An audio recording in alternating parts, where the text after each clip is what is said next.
নমস্কার, আমি এমিলি। আমি ভালো আছি। আজকের রেসিপিতে দেখা হচ্ছে যখন নিশ্চয়ই সবাই ভালোই আছেন। আজ আমি আবারও আপনাদের কাছে একটি রেসিপি ও একটি লেখা নিয়ে হাজির হয়েছি। এই লেখাটি আমার আজ থেকে 4 বছর আগের লেখা, কোভিড সময়ের লেখাটি। লেখাটি যতই আজকের প্রেক্ষাপটে করতে চাই না কেন, লেখাটি তখনকার প্রেক্ষাপটে লেখা বলে কিছুতেই এখনকার মতো দাঁড় করাতে পারলাম না। তো ভাবলাম লেখাটিকে না বদলে একবার আপনাদের 4 বছর আগের প্রেক্ষাপটেই শুনিয়ে দেখা যাক। কিন্তু 4 বছর আগের লেখা বলে শুনতে শুনতে বোর হলে চলবে না, কারণ সাথে আছে একটি রেসিপিও। তো শুরু করা যাক লেখা ও রেসিপিটি।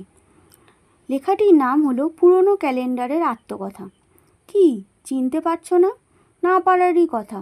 2020 সাল তো শেষ হয়ে 2021-এর আজ কয়েকদিন হয়ে গেল। আমার পরিচয়, আমি 2020 সালের ক্যালেন্ডার। তাই এখন আমার স্থান হয়েছে বাড়ির এই এক কোণে, ধুলো ধূসরিত স্থানে।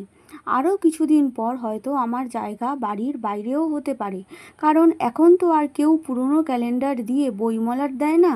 সেসব সম্মান আমাদের পূর্বপুরুষরা পেয়েছিল। দেবতার পায়ে পুষ্প অর্পিত হলে পুষ্পের সম্মান যেমন বৃদ্ধি পেত, তেমনি আমরা পুরনো ক্যালেন্ডার হয়ে গেলেও বইয়ের মলাট হিসেবে ব্যবহৃত হলে আমাদের সম্মান বরং বাড়ত, কখনোই কমতো না। কিন্তু সেসব দিন আজ নেই। জানো, কত আশা নিয়ে আমি 2020 সাল এসেছিলাম, কিন্তু বেশ কিছু মাস পরই মানুষ আমার শেষ হওয়ার মাস সংখ্যা গুনছিল। সবাই বলছিল আমি নাকি 20-এর বছর।